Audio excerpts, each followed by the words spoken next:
حضرت باز صاحب رحمت اللہ علیہ فرمانے نے 40 سال میں اپنے شیخ کی صحبت اندر رہا، انہاں کی خدمت کے اندر رہا، انہاں کو تصوف معرفت طریقت اور رسول دیاں ساریاں منزلہ طے کر دے رہے.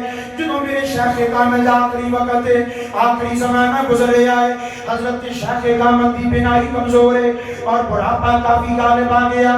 ایک دن صبح تہجد دی نماز دا ویلا ہے یا فجر دی نماز دا ویلا ہے، وضو کرنا ہے، سردیاں دا موسم ہے. شیخ کامل نے فرمایا اے فرید الدین ذرا پانی دا اہتمام کر. اور پانی دا اہتمام کرنے واسطے نکل پے نے. جنہوں پانی دا اہتمام کوشش فرما رہے ہیں کہ پانی گرم ہو جائے، گرم پانی کے ساتھ اپنے شیخ کو وضو کرواؤں. تو آگ لینے کی تلاش میں نکلے تو کسی جگہ تھوڑی سی چنگاری نظر آئی تو فوراً وہاں پر دیکھا بڑھیا مائی آگ جلائے بیٹھی ہے. فرمایا اماں جی آگ مل جائے گی؟ میرے شیخ نے وضو کرنا ہے تو پانی میں گرم کرنا ہے. انہاں فرمایا اکھ دا آنا لگ دائی، اکھ دا آنا لگ دائی.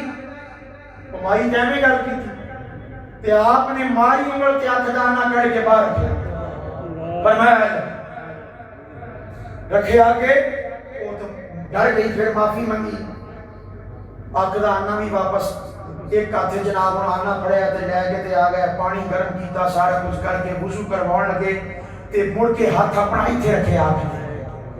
فرمایا فرید کی گل ہے، چپ کیوں کھڑا ہے؟ عرض کیتا حضور آنکھ آئیے، آنکھ آئیے. فرمایا ہاتھ چک ذرا تے ویک آئیے یا سوائیے. فرمایا ہن میں آنکھ آئیے یا سوائیے. چنانچہ ان کی آنکھ جو دوبارہ ٹھیک ہوئی وہ پہلی آنکھ سے دوسری کچھ وقت بڑی ہوئی، وہ تھوڑی کی